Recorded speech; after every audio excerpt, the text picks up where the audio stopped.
Hello everyone, my name is Sara. Today I'm going to analyze case number 2, which is called the wedding guest. This case is a perfect example of how different cultures see workplace relationships and communication. First, let me summarize the story. An American consultant went to Indonesia to check on a big development project. He already knew from other people that the project had many problems. The leader of the project was from Northern Europe, and he was not doing a good job.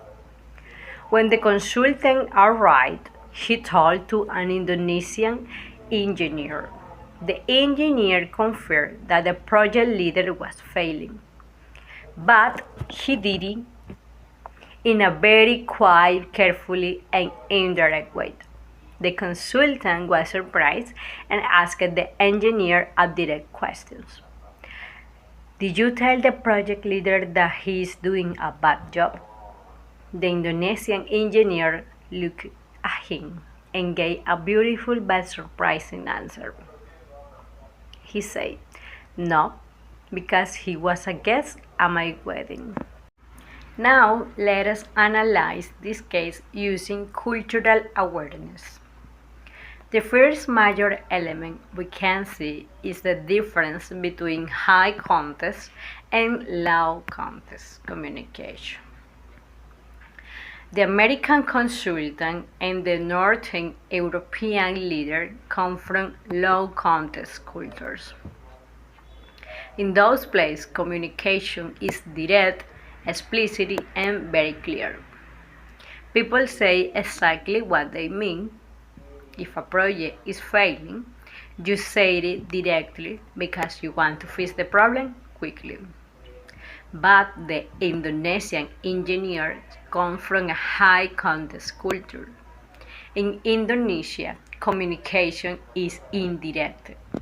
People care a lot about saving face, which means avoiding embarrassment for other people. Telling a boss directly that he is failing is considered very rude and disrespectful. The engineer expects the consultant to understand the problem just by reading between the lines. The second element is individualistic versus collectivist cultures. Western countries are usually individualistic. This means the job, the task, and the personal resource are the most important things. But Indonesia is a collectivist culture. In a collectivist society, growth, harmony, and personal relationships are much more important than the task. You must protect the people in your group. This connects perfectly with the third element, which is relationship orientation versus task orientations. For the European leader, the most important thing is the project. But for the Indonesian engineer, the personal connection is more important. The leader attended the engineer's wedding in Indonesia. Inviting someone to your wedding is a very sacred and important action. It creates a lifelong bond of respect, loyalty, and friendship.